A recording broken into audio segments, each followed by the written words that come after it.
Oggi si trova a dirigere un consiglio comunale particolare.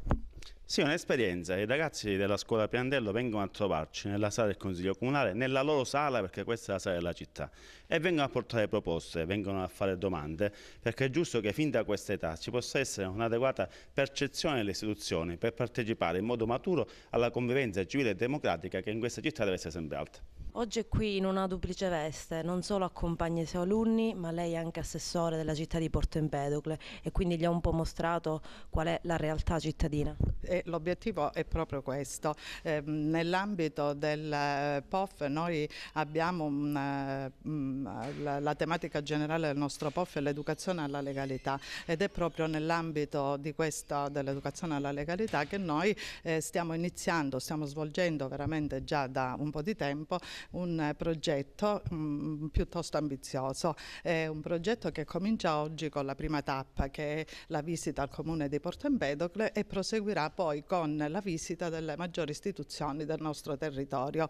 Andremo alla provincia, faremo degli incontri con l'assessore alla pubblica istruzione di Porto Empedocle, Scimè, e poi andremo alla fine, a marzo, il 25 marzo esattamente, andremo in Parlamento con i ragazzi, andremo a visitare il Parlamento.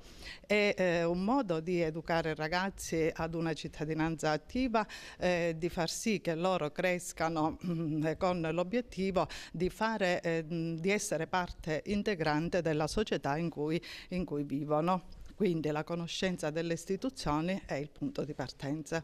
Come ti senti a stare seduto al posto di un consigliere comunale? Cosa vorresti per questa città? Allora, sedersi al posto di un consigliere comunale è una cosa bella, perché il consiglio prende le decisioni più importanti per la nostra città. Ma infatti molti posti di Porto Empedocle sono stati abbelliti grazie al consiglio comunale e alle decisioni che vengono prese qui dentro in quest'aula. Io vorrei avere un parco giochi qui al centro storico, qui in piazza, come quello che c'è al Bellavista, che è lo zoo ecologico.